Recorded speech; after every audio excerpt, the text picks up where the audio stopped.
Schön, dass Sie wieder mit dabei sind bei einer weiteren Folge von TJ's Technology Tuesday.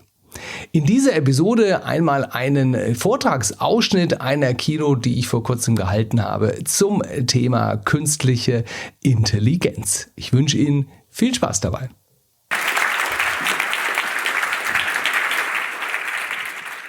Thank you very much and a very warm welcome to my birth city, Munich.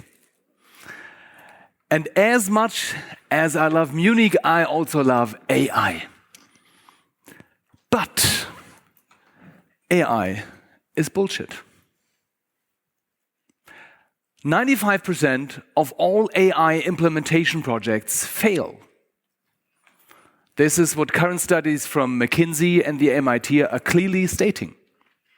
And what are the reasons for that? One of the main reasons is timing. Because a lot of managers are asking the right questions, but on the wrong end. Like the question, TJ, what are the latest new shiny AI tools? And what you see here behind me is an overview of the major AI tools 2.5 years ago. And even at that stage, you wouldn't have been able to even read all of those logos. And now it has grown exponentially. So looking into those millions of tools and gadgets, how is technology usually coming into organizations? Planned? Strategically? No. Via the golf course. I always call it the BlackBerry effect. Because at one stage it was quite uncool to show up at the golf course with the BlackBerry. So managers went back to their IT department and said, I need this new iPhone. Including those who were always asking their assistants to print out their emails. Find the mistake. So, and then I see some managers that have kind of more gadgets than they can even carry. And looking into some board meetings, they sometimes remember me more sometimes to a playground like this. For those of you who have seen my slides before, you might wonder to say, okay, these are different slides than TJ provided before. Yes, of course.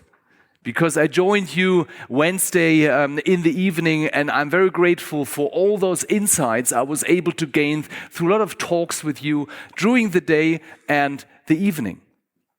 Because I'm not really home in your sector, in your industry. So I always say, give me the best tool of the world and send me on the roof. You can just pray that it doesn't rain. Or when you ask me, what's a beta? Of course, a beta is an early stage of software. So when you ask me, what's a zebra, of course, is a striped horse.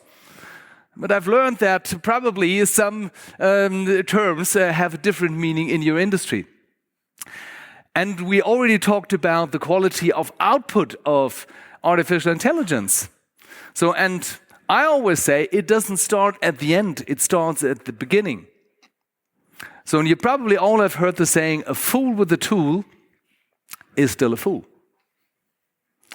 I always extend that in times of AI, because I say, a fool with artificial intelligence makes the disaster faster. Artificial intelligence is nothing new. So actually, when did it first come to me? Exactly, and I looked it up. The first book I read on artificial intelligence was published exactly 40 years ago. So you see, I'm already a bit longer young. So that was my first book. Coming with my first computer, that was when I was 14. And a nice incident, this photo, I took this in the former Nixdorf Computer headquarters, which is now an IT museum. And that's where I started my working career in 1988. And since then, I'm also professionally asking me the question, how can you use technology to be more productive or to sell more? And from 2000 to 2010, I was responsible as a managing director of a German fruit juice company, and also was responsible for 13 European distributors. So what my mission is to bridge the gap between technology, which is one of my loves, and management, which is the other love, to bring them together, because I see technology and management is far too often not interconnected. Since 2010, I help other companies like the Coca-Cola company, for example, to be more productive with digital technology.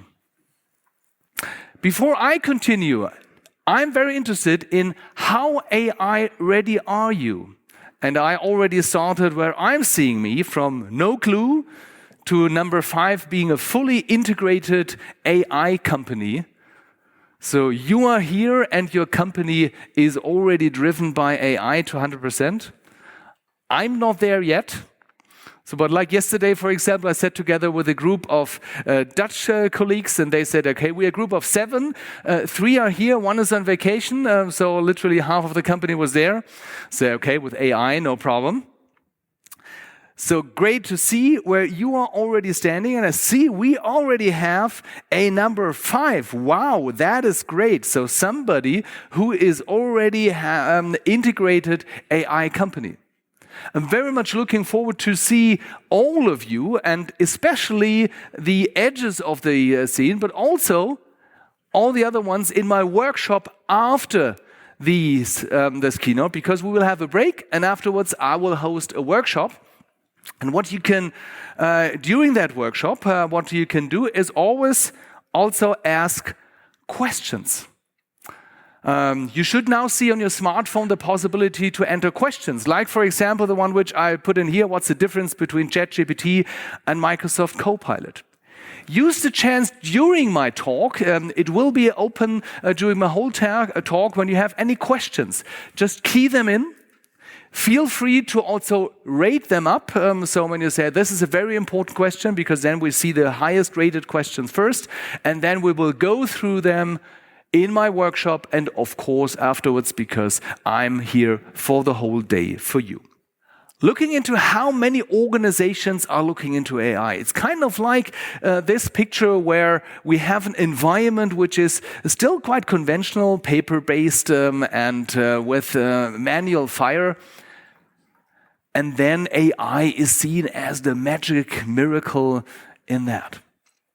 Just 2 weeks ago, I was talking to a friend of mine who is the managing, or is one of the board members of Good Mills, one of the leading European groups of mills. So Diamond is one of the brands, probably some of you know. And they had a company in their house, in the headquarters, that is Palantir. And I assume some of you have heard about Palantir. Not only as a provider of military-grade AI, but also as a provider of solutions for large corporations.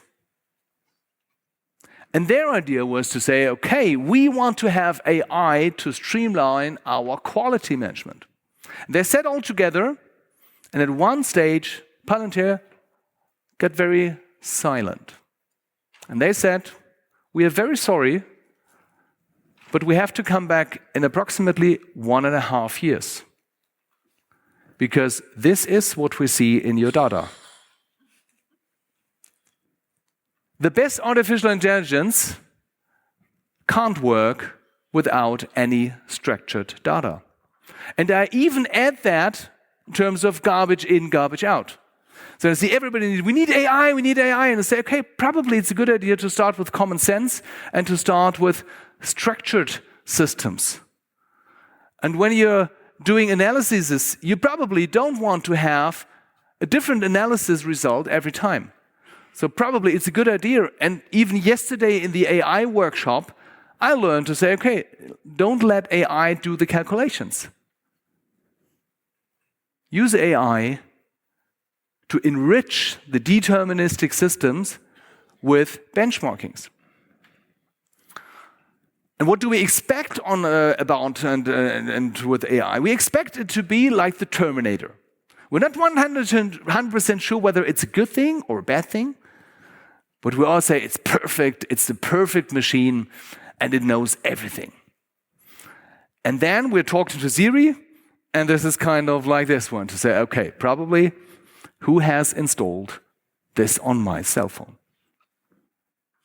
And some of you might say, okay, yeah, this is exactly the quality it wouldn't have been a need to even mark it as AI generated. We see that. So AI generated, we see that it's AI generated because it's not perfect. This was a picture which I built 1.5 years ago. This one was 2 months ago. And the only prompt I gave the system was, generate a picture of Steve Jobs with the quote, if you want to make people happy, sell ice cream. What do you see here? I see a lot of people that did some AI 1.5 years ago and it gave you results like this. And then I say, okay, I have been at AI, so it doesn't make any sense. This is where we were 2 months ago. AI will never be as bad as today. And looking into the development pace, we're not talking about years.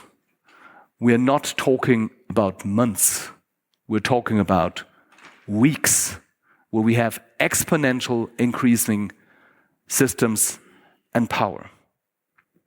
Also, when you look into robotics, for example, so you probably have all seen those ping pong videos where we try to beat the system, we try to be smarter than the robots, and you see, as hard as he tries, the robots are just the cooler ones. But this is AI generated. This is the original video. 100% of these videos which you see on Instagram, where robots are defeating human beings on ping pong, 100% AI generated. So we are, in terms of robotic, we are not there yet. But when you see what's already capable in terms of video generation, we are far ahead of what most of you already imagine.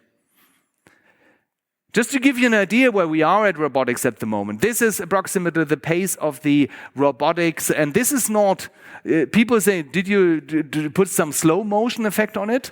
No, this is kind of the realistic pace you have of systems which are in production, like here in the prototype in the BMW plants in the US.